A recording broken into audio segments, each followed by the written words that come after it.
The devastating plane crash in South Korea, one of the worst aviation disasters in that country's history. Just so tragic, nearly everyone on board losing their lives. There are many questions this morning. Why did the plane land on its belly, and why wasn't it slowing down? We begin with South Korea's deadliest aviation disaster in decades.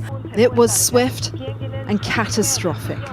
Sad story that played out on many people's social media timeline. Right there for all of us to see this morning as well, how it occurred. Families gathered inside the airport, anxiously awaiting any updates. Signs with information of the victims were held up, and cries of despair were heard as officials confirmed the names of the dead. South Korea is marking the tragedy with a week of national mourning.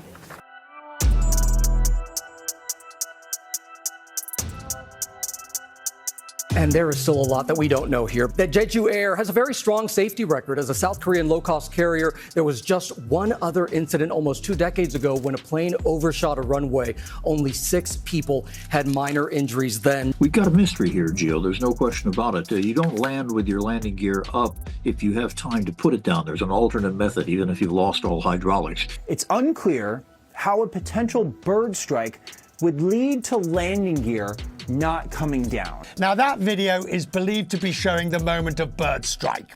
If you look at that, the plane is at a height sufficient enough where the wheels aren't down yet. So they haven't deployed the gear. Were they unable to do so?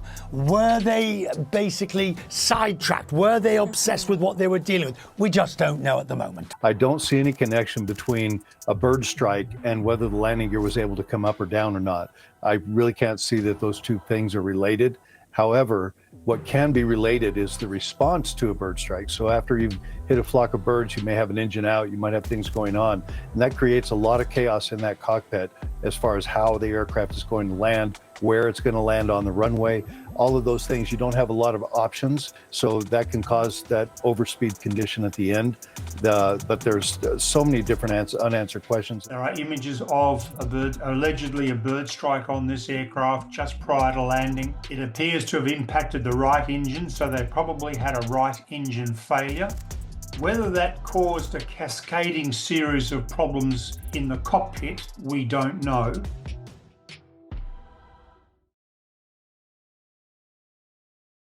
Very close to the end of the runway, and why there was all of this equipment near the end of the runway, which is what the plane slammed into when it met its cataclysmic end. But a leading aviation expert has told Sky News it's likely nobody would have been killed if the plane hadn't hit that concrete wall.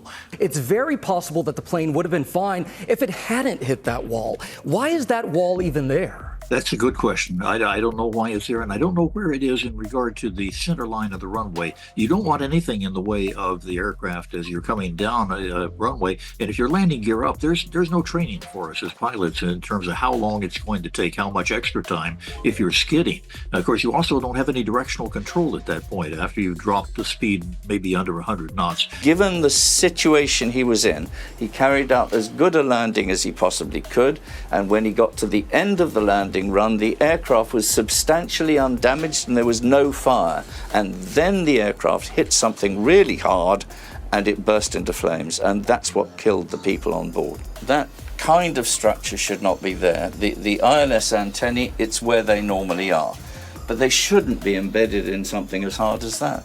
That is awful. That is unbelievably awful.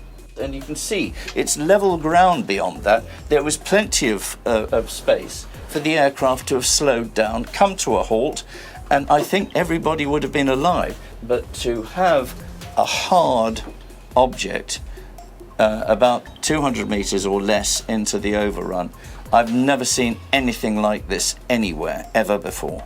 One of the things that all airports try to do is have clear areas at the end of a runway. That way, if an airplane does go off, it doesn't strike something.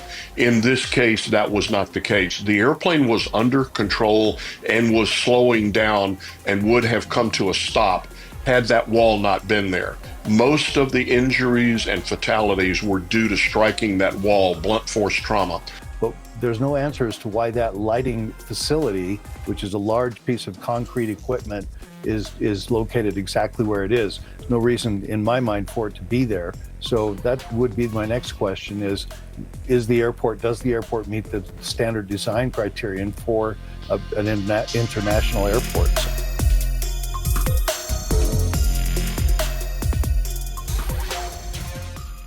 What more could they learn from the black boxes that have now been retrieved? The black boxes that will show us first all the parameters. They'll show us how the engine was operating. Was the hydraulics systems, of which there are 3, were they operating normally? Additionally, all of the spoken words in the flight deck, along with any radio transmissions made to or from the airplane. So this will give us some insight into what the crew was facing and how they were attempting to solve the challenges that they were facing at that time. So those recorders are going to be critical. I'm hopeful that the crew members can provide some memory to help the investigators. This is what we're talking about. This is actually quite an old one, but it gives you an idea of the sort of thing. There are 2 of them on board the aircraft. There's the cockpit voice recorder and the cockpit data recorder. Now, both of those have been recovered. South Korea is an extremely sophisticated and advanced country and will be able to read them, along maybe with help from others, but it will certainly be able to do it. And that will tell us what happened on the plane, what flight instruments were degraded to the point of being abandoned, what the pilots were saying to each other, and we will find out exactly what happened in this crash. I don't know what the background of the crew was. I would suspect they were very qualified. This airline's been in business almost 20 years. So all those things I don't think will be factors, but we will find out. It looks like that airplane suffered some major hydraulic failure of some kind, and we don't know what that will be until we get the black boxes. It can't be ignored that this was a Boeing plane. Can you talk to us about that? I wouldn't go there with that. I really wouldn't. I mean, Boeing, this 800 is a very safe airplane. There's never been any systemic problems with it. So I would say it's not a Boeing issue.